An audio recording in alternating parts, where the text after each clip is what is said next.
Using my scenario as a lifeguard, when I had a clear head, knew exactly what my training was. Well, that is a scenario of what part? Don't tell me gas. I know it's gas. Christina.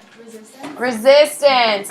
When I get that lurch in my stomach saying, oh crap, this is happening, what part of gas is that a part of? Jackson.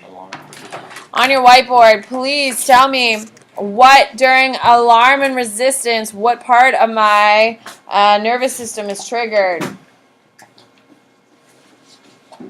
Good. What is it, Elijah? During the exhaustion part, what part of my nervous system is in full force here and is literally pulling the plug? What is it, Nico? Parasympathetic. On your whiteboard, please tell me what is. So because I'm so stressed, I've gotten sick. Who should I go visit in order to talk about my stress in my immune system and causing me to be sick? Who should I go speak to about it? Good. What? No, not a therapist. Thank you. If you're not going to do it right, then don't. I'd rather you not waste my time and my markers. Thanks. What is it, Alyssa? Sounds good to me. On your whiteboard, please tell me who is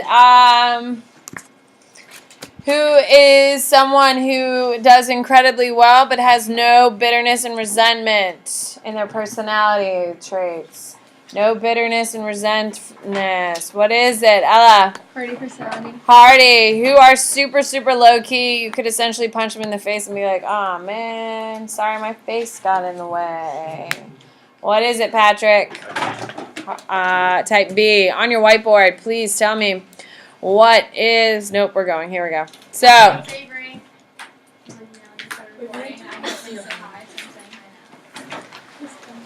What? Oh, you didn't do them yesterday? Oh, cool. We're really not getting through anything today, guys. This is great. Okay, type C. Thank you for telling me. Type C is a person who is pleasant but repressed. These are people who don't show their emotions easily until they explode. My sister is one of these people. It's so damn annoying. My sister could go hang out with us, and we'd be laughing. We could even go dancing, for God's sakes. And she would sit there with like a straight face Civil War portrait.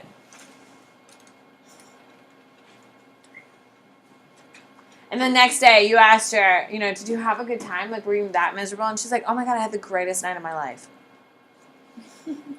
What? You look absolutely miserable. No, oh my God, it was so much fun. We were laughing and dancing all night. Who were you with? You were not with me. My sister's a perfect example of type C. Drives me insane. What? The focus asks you to provide an personality portfolio. It's the explanations. That's it. Yeah. Okay. That's it. Miss Bennett. So What? on the focus it says approach avoidance conflict twice. I know. One of them you don't need. Okay, so you just conflict. Yeah. As long as it has multiple approach, avoidance, approach, and then you're good. It has double, multiple approach avoidance. Approach, avoidance, and you should have approach, and avoidance. There's not. We'll make one of them. Make one of them? Yeah. All right, so Hardy is a person who seems to thrive on stress but lacks the anger and hostility of a type A personality. Okay, these are people who are super, super competitive. However, they don't rage. They're like, oh my God, you did so great. Oh, you did better. I know. I guess I wouldn't say that. But they're like super genuinely nice people. Like, who would be like a celebrity we could relate it to? I don't really know celebrities either, but I'm trying to have someone we can all tie to. Huh? Morgan. Morgan's Morgan's everything except angry. Morgan. Well, then she would be a Hardy. Morgan's Hardy. There you go. Morgan would be a Hardy. She works incredibly hard with her swimming, obviously, and obviously 5 AP courses on top of that, being super competitive. And she's nice on a regular basis. I hope you go home and talk crap about everyone. That would just be the best. Damn it. Then she really is perfect. That's so annoying. Anyway, so that's Hardy. All right, we got so much to do. We're moving on. Optimist, pessimist. Do you have a question about that? Who here is an optimist? Like, you see this? Of course you are. Alexis, really? Why not, Alexis? Yeah, why not? I don't know. You just kind of see like more of a realist. Like, you see both.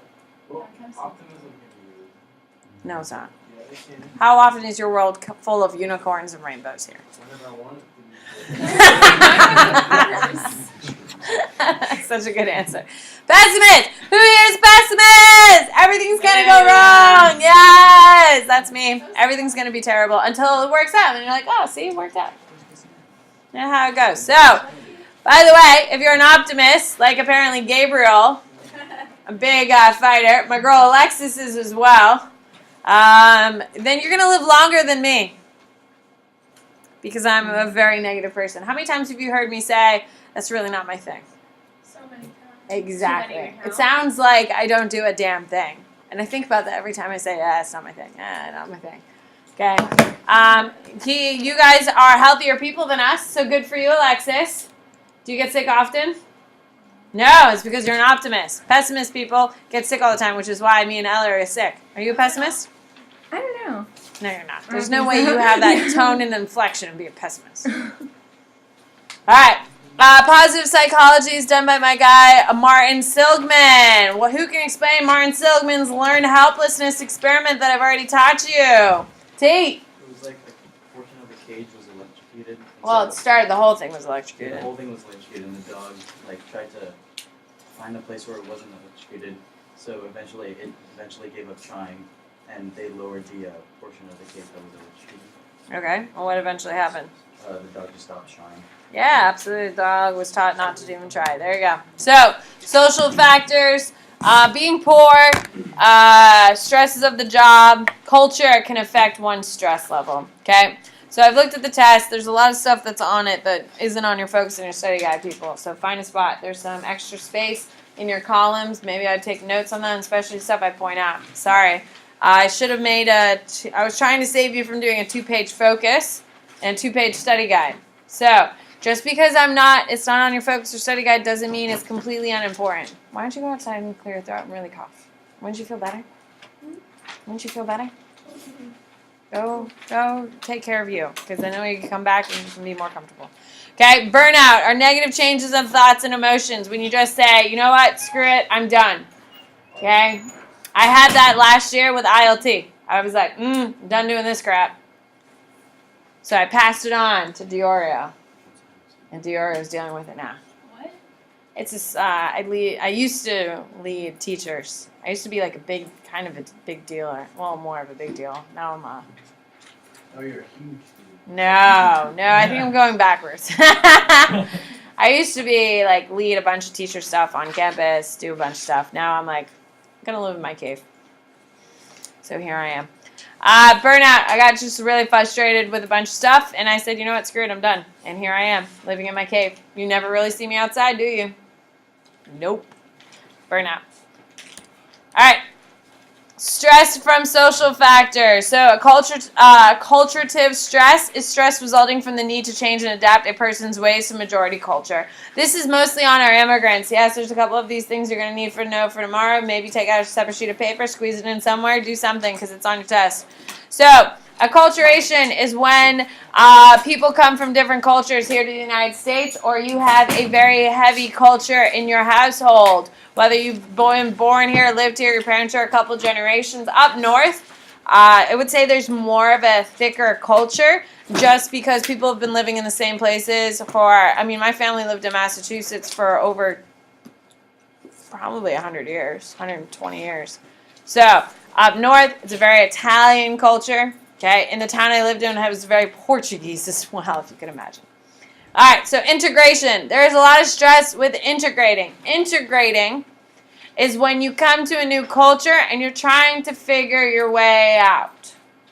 Okay? So, if you were, for instance, if I moved to France now, France is a very proud country of their French culture and French language. There's only one language in France, and it is French. All of your government documents are only in.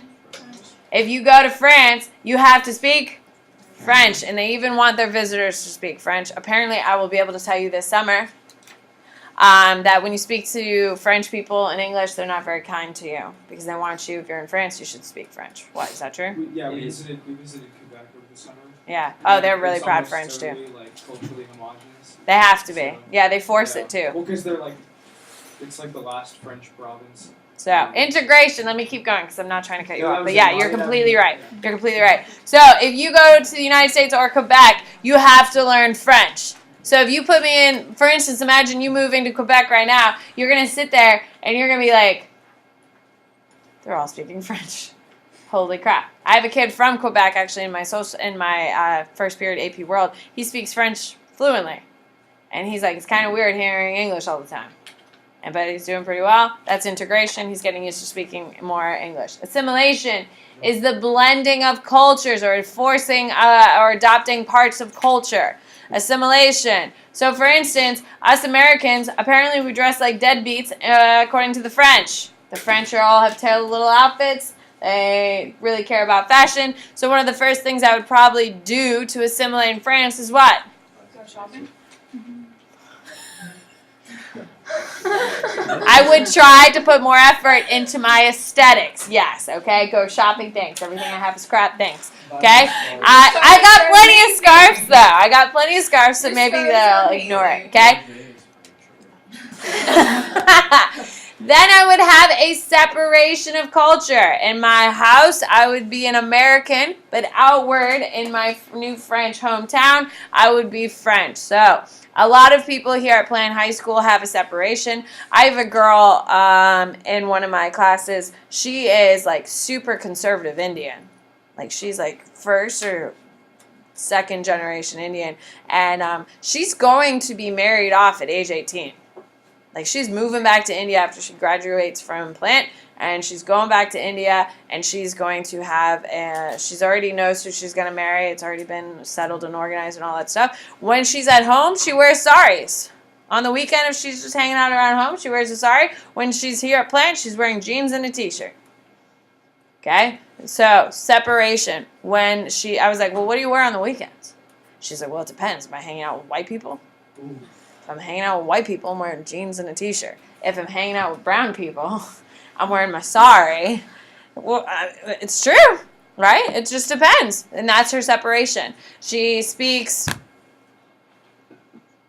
can't remember. It's not Hindu. She doesn't speak that one. There's like 14 languages in India. I'm trying to be sensitive.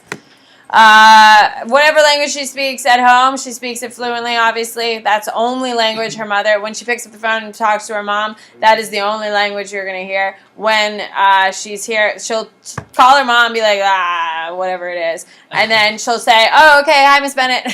Like, complete transition. So, marginalization. The problem is that when we have immigrants that come here from the United States, okay, United States, are we, especially in 2018, do we have a really welcoming culture towards immigrants right now? No. Yeah, yes, we have none. It's not a particularly warm culture for that. With that being said, we have this girl from India, okay, she is going to move back to India. Do you think she's considered an Indian in India or an American? American. Here in America, what do we consider her? India. Indian. Not India. We don't consider her India. Okay? That's that marginalization. She doesn't really fit in anywhere. She's not really a full-blown American because Americans don't embrace her fully. She's not a full-blown Indian because she spent way too much time in the States. So it's that marginalization is not really having a place to be. And a lot of our immigrants, first, second generation, feel that way as they don't really have a home. A lot of people, like, for instance, anyone who, like, Hispanic. Oh, are you Mexican?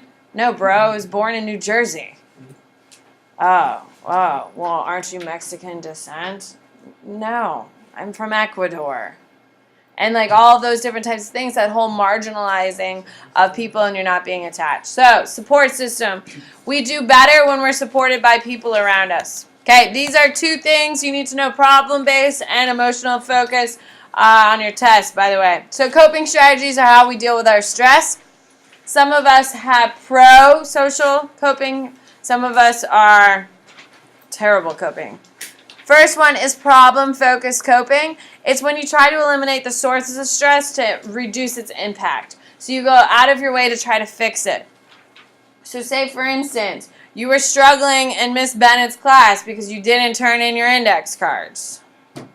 Okay? Then you were like, you know what, this week I have to get Miss Bennett off my back. It is so annoying. So, knowing that you probably haven't finished your outline for tomorrow, one who is doing a problem-focused coping would say, okay, during lunch today, I'm going to spend 30 minutes working on my outline.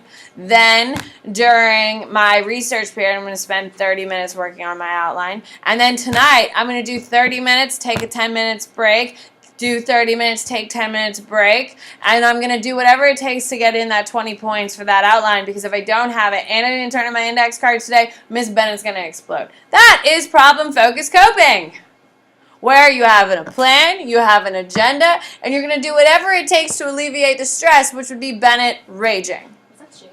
No, I don't do that. Emotion-focused Would that be coping. misplaced aggression? No, that was full-on aggression, Jackson.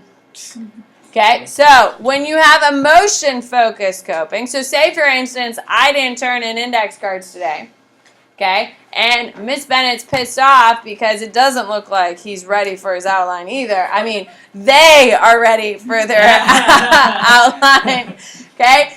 If that was you, you could say, you know what, screw AP Psych, I'm over Bennett, I absolutely hate her, who gives a crap about the class? Because it's easier to say, oh my god, I hate her, she's the worst, than saying, damn it, I screwed up. Can we agree? That would be emotion-focused coping. Changing the way you feel about something to diminish the stress you have. So, if you hate Miss Bennett, drop. If you don't like the stress, drop. On your whiteboard, do your job, man. Isn't that what I say? Do your job. Yep. On your whiteboard, which one do you utilize the most? And give me an example. I'm a problem-focused coping. That's who I am. If I'm stressed about something, I'm going to sit there, I'm going to hash it out until I get it. Give me an example. Remember, we talked about it. If I'm saying do something on your board, you better sit there and write something down. I don't care if it's a complete fabrication. I don't care if it's a complete lie. Sit there and think about it. Give me an example of it on your board. I don't need an essay. Just give me a brief example. Both of these are on your test tomorrow. Yeah, you have a test tomorrow, and there's a lot of stuff I ain't going to cover, so I'd better... You know those outlines you're not turning in? I've spent a lot of time looking at the last part. Turn to someone near you and share. Whether you're a problem or emotion. Go and give your scenario. So, my example, I have a problem. Like, specific examples last week. Patrick, talk to Eric. I'm still doing them internally. Your problem? I'm doing last night, finishing my index cards. Yeah, so what are we doing next week? I'm so over this. I'm so over this, Jackson. Drop, man. Drop. I'm not doing this every week. I'm not doing the dance. You were on a roll for a little bit, and then you fall off the wagon, then you're back on it, man. Come on. Same damn pattern. What are you, JR? And what is your scenario? Well, I did I don't finish that year. It's the 1 week. And then I feel like It stresses you out so you can stay on top of it. That's good. That is a perfect definition of problem focus. 3, 2, 1. Defense mechanisms. This is how we tolerate. Okay? This is how we tolerate and how we deal with our stress. Some of you are denial. Okay? Denial means fake news. Our president, whether you like Trump or not, is all about denials, correct?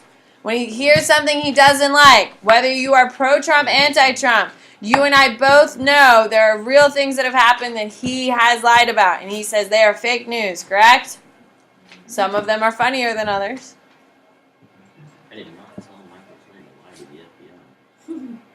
No, my favorite is always going to be crowd size. Always going to be crowd size. I don't know. It's the original presidential lie, man. Crowd size. That his inauguration is the largest. Anyone who says differently, fake news. It was an Obama side-to-side comparison. It was like, basically no one is there, and Obama was just literally filled. Yeah. It's hilarious. It's the original presidential lie for him. Day 1, too, which is great. Anyway, so denial is that if you don't like something, you shut down, you're over it. Repression is, this is how I cope with things. Repression is when a person refuses to consciously remember a threatening or unacceptable event. If I'm mad at Avery, I'm going to be real pissed, and I'm like, you know what, screw it, I'm just so over it. And then I just like, it takes me a couple days, and I'll repress it. And then next time I see Avery, I'll be like, what's up, Avery, how are you? And she's like, oh my God, bestie status again, yes. No, I know, she's wonderful. So it's a ridiculous example. I know, sweetie. As someone who uses sarcasm on an almost momentary basis, I'm well aware. I was gonna say, like, every sentence there's sarcasm. Truly, usually. So repression is one of those things. There are people in this world that I'm mad at, and I'm really not sure why, and I haven't spoken to them for years. Like, I'm really not sure why. Does anyone else feel that way? Like, you're mad at someone, and you're just not really sure what the root problem was? Yeah. Then you're a repression. Then you're a repression. On your whiteboard, keep a running list. Just write the word denial, repression. Because I'm doing this real quick. Just write it small, because I got like 9 of these. Just write both of them down. Write both of them down because we're making a list. Rationalization. This is high schoolers to a T. I had a wonderful conversation with a kid trying to rationalize something, but I'll explain it to you in a sec. This is a psychological defense mechanism, so you're writing just the big terms down, all the terms, that acceptable excuses for unacceptable behavior. Miss Bennett, it's not my fault that I wasn't ready for today's vocab quiz. Darling, we've been doing vocab every Monday. Well, we had Gasparilla. I was like, I made sure everyone was clear that that wasn't an excuse and you had to be prepared. But, Miss Bennett, it's the 4th Monday of January today. And? I was like, okay. And they're like, that's a lot of Mondays, Miss Bennett. We should be forgiven for things like this. This is a genuine conversation. I was like, darling, didn't you hear me remind you every single day at the beginning of class? Miss Bennett, you don't make sure everyone is listening to you at the beginning of class, so it's really not my fault I didn't hear you. Okay, then. Rationalization. It's not that kid's fault. It's my fault. Because of everything I do, they just didn't know. When he told me the 4th Monday thing, I thought that was funny. I mean, still got a 0 for the quiz, but it's fine. All right, projection. It is when unacceptable or threatening impulses or feelings are seen as originating with someone else using the target of the impulse or feelings. I didn't start it. Maddie started it. Maddie called me ugly. Well, she didn't really call me ugly, but she was like looking at me, and I could just tell that it's not my fault. Okay, Maddie is the one who started it, and because of how rude she was, yeah, I cut her. Whoa. Okay, that may have escalated a little bit faster, but Avery's like, yeah, I get it. Okay, projection. Maddie has done nothing wrong. If you met Maddie, you would know that she's a darling young lady who has done nothing wrong, even though your girl Avery doesn't believe anything I'm saying right now. Can she? Damn. No way. Anyway, projection is my beliefs. I'm saying that whatever I'm thinking kind of projects on other people. Like, oh my God, when I'm mean to Alyssa, it's because it's Alyssa's fault. Well, no, I'm mean to Alyssa because I want to be mean to Alyssa. It's not her fault. Maddie is mean to me because Maddie wants to be mean to me. That's projection. What? I thought projection was projecting yourself about saying you're talking about other people. You're saying it as if it's. Well, like if I think Maddie is calling me ugly, it's because I feel like I'm ugly. Okay. You know, Maddie is picking on me because I have bad skin. Well, no, Maddie's not picking on me because I have bad skin. Maddie's just being Maddie, and I'm projecting this whole bad skin thing. Every single person in this room has experienced that, correct? Yeah. You raged about something, and you're like, ah, damn, that was my fault. Might be. Okay, then you have reaction formation. Okay, you deny, you form an opposite emotional or behavioral reaction to the way you actually feel. Oh my God, I don't have a crush on them. No way. Oh my God, they're like so unattractive. Oh my God, I would never have a crush on them. Oh my God, they're beautiful. Yes? When someone calls you out on a crush you have and you're not ready to say it out loud. Yeah? Yeah? There you go, reaction formation. Displacement is when you redirect your feelings from a threatening target to a less threatening one. You should know this one. Hello? Yes. Okay, we've talked about it before. And then you have regression, which is like the weirdest one. Are any of you watching my Strain Addiction? Yeah, the toilet paper one's my favorite. When she sits there and eats a roll, it's so Oh, disgusting. and there's another one that she eats sofas. Yeah. Well, you haven't seen this regression one. Anyway, this couple, they're married. So not only have they gone married to like a person, they found someone who is as weird as them. On like a Friday night, instead of going out to dinner and having like a glass of wine. They yell at each other, please. No. Well, that's every marriage. Just kidding.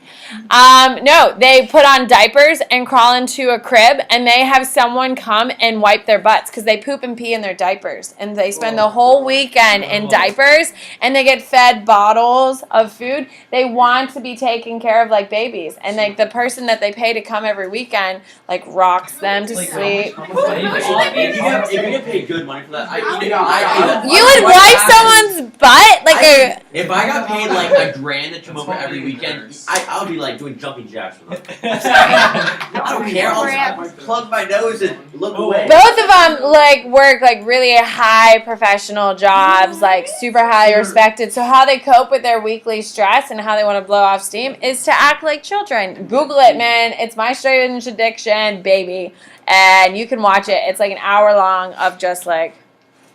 A lot of people crazy. were sexually abused as children. Yes. Well, they're compensating. Identification is identification is when you try to be like someone else to cope. These are people who try to be like celebrities and stuff like that. Like there's a woman who tries to live like Britney Spears, who mimics her every outfit, every choice. Every time Britney posts something on Instagram or whatever, she tries to mimic it within the next hour or two and just kind of compete. That's her way of coping. Then you have compensation, where perfect example would be Caitlyn Jenner. Okay? When she was a man, she was really uncomfortable with the fact that she wanted to be a female. So what she did because she wasn't comfortable being a man, she wanted to be the best man she possibly could be. So that's why she became the greatest decathlon athlete in the history of the world, just to show how masculine she was. That was compensation for how she felt inside, which is her desire to be female. So compensation. And then sublimation is that you channel socially unacceptable impulses into socially acceptable behavior. So if you're a super aggressive person, the real career I should have had instead of teaching and shaping young minds is like a stockbroker or a CEO, where it's okay that I can destroy a company as long as I'm making money. Right? You can go cut throat, fire a bunch of people, manage, shift it, make millions. There you go. All right, on your whiteboard. On your whiteboard. No, I know. You have a whole list. Put a star next to the one you identify most with. Put a star you identify the most with. Give me a Y, a short Y next to it. Like, give me a scenario. Don't erase your board yet. Put a star next to the one you identify the most and give me a quick Y. If you don't have it written down on your board, don't rewrite them all out. Just pick the one you would write. All right, turn to your neighbor and share. Go. Did you put star next to repression? Oh, I meant regression. I was like, damn.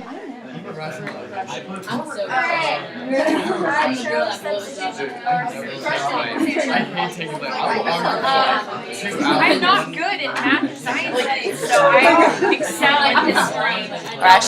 Yep. On your whiteboard. Don't erase it. Put a star next to.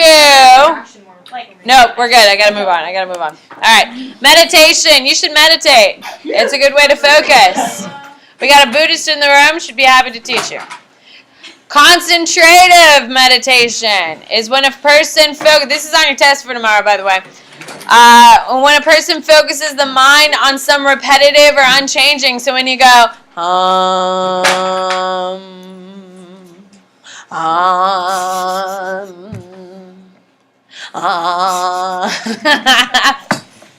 Okay, so that's concentrative. And then receptive is when you sit there in silence and you let the world speak to you. In its quietest tones, the earth will speak to you. Why? I was fine. Well, you said it out loud, so that would be the misleading part. So your concentrative is when you say something repeated over and over again. Like food. Food. Food. I'm hungry. I'm hungry. About to eat lunch here in a second. And then receptive is you sit in silence and let the world speak to you. Christina, if you don't mind me asking, are you concentrative or receptive? Receptive. Oh, look at you. Of course she is. She's so enlightened. I just can't do it. I can't still this mind, man. Not that there's anything important going on in there. As soon as I sit there and I'm in silence, I'm just thinking of a list of things I gotta do. Just can't still it, man.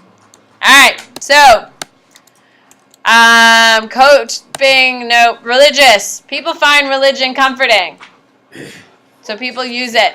Some people, a lot of people believe that God has planned out your path. Whatever religion you are, it doesn't really matter. Whatever God you pray to, whatever. They believe that God has planned out the path for you. That's a pretty comforting thought. True or not true? That God hasn't, God will never give you more than you can handle. That's a really nice sentiment, saying no matter how hard it is, God is there and He knows what you can handle, what you can't. It's a really nice belief that people have and allows them to kind of cope with their stress. How many times have you heard, well, what's the little quote? Is there a fight? Let's go. I just like the World Star, so. It happened like 5 times in. I've missed them all. I haven't seen one in 3 years and I'm really upset about it. It's fun. No, the one. How much time left? Okay, 3, 2. By the way, every single one of you, to be happy and healthy, you should exercise. It's not it. No. You should go to social activities. Not my No, not my thing. You should get enough sleep. It's not my thing. Definitely not my thing. Toby ruined that last night. You should eat healthy foods. Miss Bennett, you raised me by the same. You should have fun. I have fun. That's probably the least. You manage it once. Not with high school students. No, no. And I should manage my time. I'm very good at managing my time. Thank you very much. So, there's a lot of stuff that I flew through today that is on your test. So, we might as well review for the last couple minutes. Let's go. I have my test right here. I'm going to be asking you some questions. Hopefully, you're going to figure it out. It's kind of a hard test just because there's a lot of content. No, I'm going to look at the test and then make questions that aren't the same. What is it called when I sit there and say,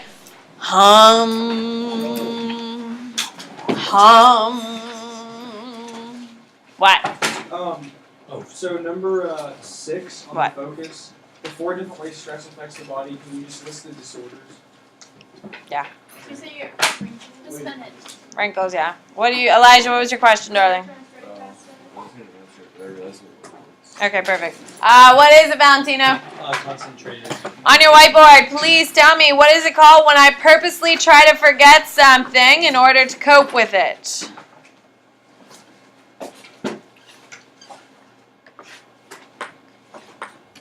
What is it? Morgan, repression. On your whiteboard, please tell me, what is it called when I am looking, if I want to think about, should I go on a cruise this summer, I think about the positives and the negatives.